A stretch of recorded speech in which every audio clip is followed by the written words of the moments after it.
अगर हम इसका 25 MCQs देखते हैं, इसमें स्टेटमेंट में क्या लिखा, two angle having the same terminal ray in standard position are called. अब इसके अंदर ना सबसे पहले तो आपने ये देखना है कि टर्मिनल रे क्या होती है। जैसे यहाँ पे MCQs नंबर 25 हैं, तो इसके अंदर देखें सबसे पहले तो अगर हम एक एंगल को ड्रा करते हैं, जैसे ये स्टैंडर्ड पोजीशन, मतलब यहाँ पॉजिटिव एक्स से हमेशा स्टार्ट करना होता है। जैसे ये एंगल यहाँ तक आ रहा है, ठीक है, तो ये इसकी क्या है, टर्मिनल रे। ये एक एंगल है, जैसे ये θ1 है। तो अब दूसरा एंगल भी यहाँ से ही स्टार्ट हो रहा है, और देखें वो मूव करके जहाँ पे ये फर्स्ट एंगल एंड हो रहा है ना, वो वहीं पे एंड हो रहा है। तो इनको कहते हैं को टर्मिनल एंगल, मतलब जिनका ये जो एंडिंग है ना, ये जो टर्मिनल रे है, मतलब ये जो एरो है, अगर ये दोनों का सेम आ रहा है एक ही लाइन पे, तो उसको कहते हैं को टर्मिनल एंगल्स। ठीक है, जैसे इसके बहुत ज़्यादा को टर्मिनल एंगल्स बनाए जा सकते हैं, इनफाइनाइट। फिर यहाँ से स्टार्ट करें थर्ड एंगल, ऐसे रोटेशन करें उसको, फिर यहाँ पे ले आएँ, एक और को टर्मिनल एंगल बन गया। फिर ऐसे आप सर्कुलेशन करते जाएं तो आप देखें इनफाइनाइट को टर्मिनल एंगल बनते हैं। एक्चुअली को टर्मिनल एंगल क्या होते हैं, जिसके अंदर उनकी टर्मिनल रे क्या होती है, सेम। जैसे यहाँ पे एक एंगल है, ठीक है, वो हमेशा एक्स से स्टार्ट होगा यहाँ तक, ये एक एंगल है।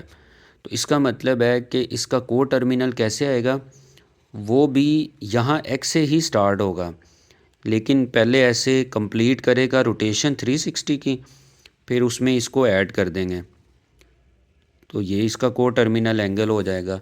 तो को टर्मिनल एंगल्स क्या होते हैं, जिनका सेम टर्मिनल रे होती है, उसको को टर्मिनल एंगल कहते हैं। और फिर इसके अलावा जो 26 MCQs है, एन एंगल हुज टर्मिनल रे को इंसाइड विद एन एक्सेस, उसको कहते हैं क्वाड्रेंटल एंगल। अब मैं आपको क्वाड्रेंटल एंगल बता दूं।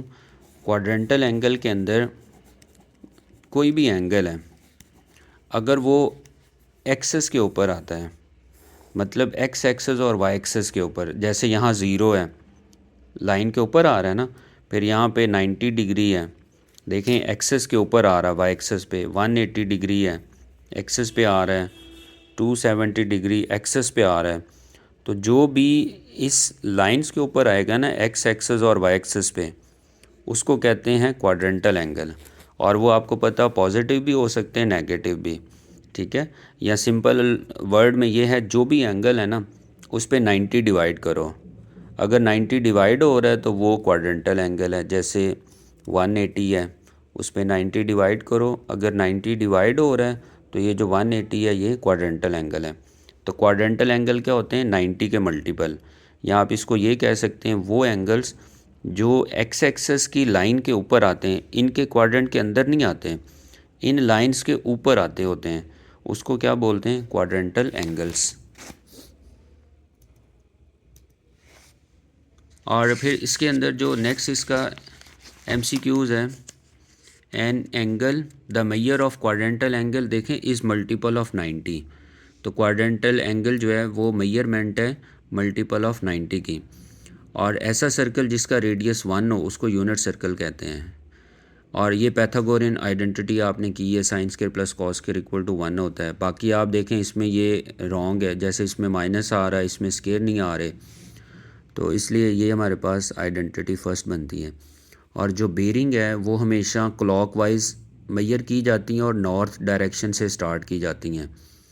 और बेरिंग जो ईस्ट है उसकी बेरिंग क्या होती है, 90 डिग्री। क्यों, क्योंकि इसके अंदर हमारे पास जैसे 31 है ना, तो बेरिंग के अंदर हमेशा यहाँ पे नॉर्थ होता है, यहाँ पे ईस्ट, यहाँ पे साउथ और यहाँ पे वेस्ट। तो नॉर्थ के साथ जो होती है ना बेरिंग, वो तो ज़ीरो होती है, और जब नॉर्थ ईस्ट से होता है तो यहाँ पे 90 डिग्री आता है। तो यहाँ पे यही मेंशन किया हुआ है, द बेरिंग ऑफ ईस्ट। तो ईस्ट की बेरिंग कितनी आ रही है, क्योंकि ईस्ट जो है वो राइट साइड पे है, तो उसकी बेरिंग 90 डिग्री आ रही है। तो बेरिंग में आपको पता है 3 डिजिट्स लिखने होते हैं, तो इसलिए 0 90 डिग्री आएगा। और फिर फर्दर जो है इसमें जो नेक्स्ट एमसीक्यूज़ है इसमें कार्टीज़ियन प्लेन जो है उसको हम रेक्टेंगुलर कोऑर्डिनेट सिस्टम भी कहते हैं। ठीक है, कार्टीज़ियन जो प्लेन होती है, क्योंकि कार्टीज़ियन प्लेन को हम X axis Y axis plane भी कहते हैं, तो उसको हम रेक्टेंगुलर कोऑर्डिनेट सिस्टम भी कहते हैं, क्योंकि रेक्टेंगुलर कोऑर्डिनेट सिस्टम में हम एक्स एक्सेस और वाई एक्सेस को लेते हैं, तो इसलिए इसका ऑप्शन रेक्टेंगुलर कोऑर्डिनेट सिस्टम आएगा। और फिर इंग्लिश सिस्टम किसको कहते हैं? ये जो सेक्जेसिमल सिस्टम है, डिग्री मिनट सिस्टम, इसको हम कहते हैं इंग्लिश सिस्टम।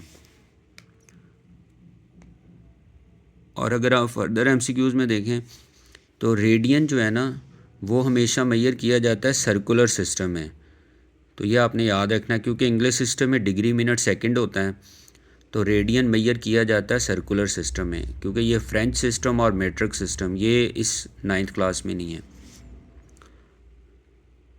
तो बाकी हम इसके जो एमसीक्यूज़ हैं हम उसको नेक्स्ट वीडियो में करते हैं।